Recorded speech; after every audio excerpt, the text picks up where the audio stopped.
Baik, bismillahirrahmanirrahim. Kita mentadaburi surat Abasa. Silakan seperti biasa dibaca artinya. Nah, jadi surat Abasa ini kisah turunnya gini. Jadi saat itu ada sahabat Rasul yang buta, namanya Abdullah bin Umi Maktum. Abdullah bin Umi Maktum, dia muazzinnya Rasul di kota Nabi, dan dia butaan, tidak bisa melihat.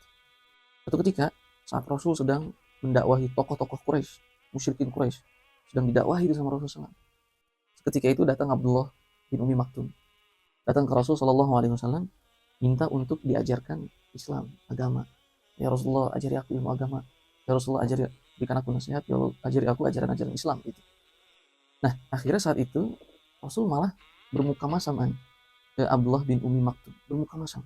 Muka masam itu cemberut gitu. Abdullah bin Umi Maktum. Akhirnya setelah Rasul menghadap ke Abdullah bin Umi Maktum cemberut, Rasul berpaling lagi dari Abdullah bin Umi Maktum, kemudian melanjutkan dakwahnya lagi kepada tokoh Quraisy itu, musyrikin Quraisy. Nah, saat seketika itu Allah turunkan surat Abasa ini. Abasa wala. Nah, jadi maksudnya apa? Surat Abasa ini turun untuk menegur Rasul Shallallahu Alaihi Wasallam. Artinya Abasa wala. Dia bermuka masam dan berpaling. Maksudnya Nabi Muhammad SAW. Artinya Allah ingin menegur Nabi SAW untuk pelajaran kepada umatnya agar tidak bermuka masam kepada siapapun mereka yang ingin datang ke kita meminta diajarkan ilmu kita. Nah, Abdullah bin Umi Maktum pun dia tidak tahu kalau ternyata Rasul itu sedang bersama tokoh-tokoh Quraisy. Karena kan beliau buta, dia nggak tahu. Dan Rasul pun saat berlaku seperti itu, ijtihad Rasul bahwa orang beriman ini nanti pun bisa. Tapi ini lebih penting nih, karena orang-orang musyrikin ini tokoh-tokohnya kalau mereka mau masuk Islam, satu kaum akan masuk Islam gitu kan. Tapi ternyata Allah perbaiki bahwa yang lebih afdol itu adalah kita mengurusi dia yang beriman, dia yang mau mendengarkan iman daripada mereka yang sebenarnya dari awal tidak mau mendengarkannya. Nah, itu pelajaran yang pertama. Jadi artinya pelajarannya bahwa kita ini harus welcome, dan harus menyambut dengan baik semua orang yang datang kepada kita itu untuk bertanya ilmu, menimba ilmu. Dan ini adalah adab sang guru pada murid-muridnya. Welcome. Ditanya sabar dan menjawab, ditanya sabar dan menjawab, dan seterusnya.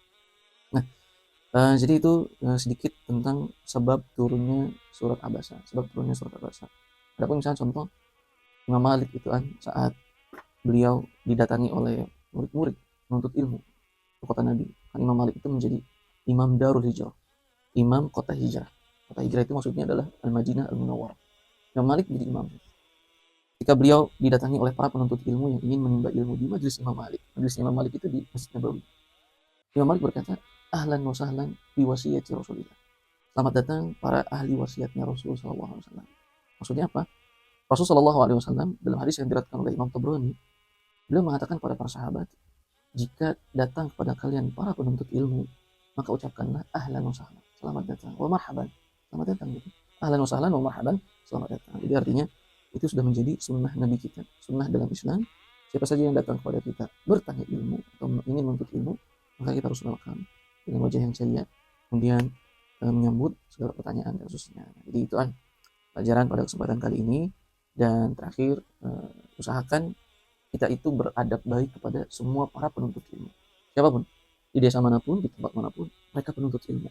Maka kaidahnya kalau mereka penuntut ilmu harus dimuliakan. Kita tidak boleh dicemburuti, tidak boleh diberikan muka masam. Bahkan kita di Masjid Al-Hasanah, ini para penuntut ilmu, mereka semua wajib dimuliakan. Karena di sini Allah menegur Rasul Shallallahu Alaihi Wasallam yang bermuka masam kepada para penuntut ilmu. Dan subhanallah, cuma penuntut ilmu yang belajar ilmu Allah dan Rasulnya saja, yang kaidah ini turun pada mereka. Artinya nggak semua para penuntut ilmu seperti ini. Mereka yang menuntut ilmu Allah Subhanahu Wa Taala dan Rasulnya, dan ilmu apapun sebenarnya, tapi ia pelajari untuk mendapatkan cintanya kepada Allah dan rasa takutnya kepada Allah, maka mereka termasuk dalam penuntut ilmu yang harus dimuliakan dalam surat Abasa ini. Wallahu taala a'lam wa lam yusab. Subhanakallahumma wa bihamdika asyhadu an la ilaha illa anta astaghfiruka wa atubu ilaik. Wassalamualaikum warahmatullahi wabarakatuh.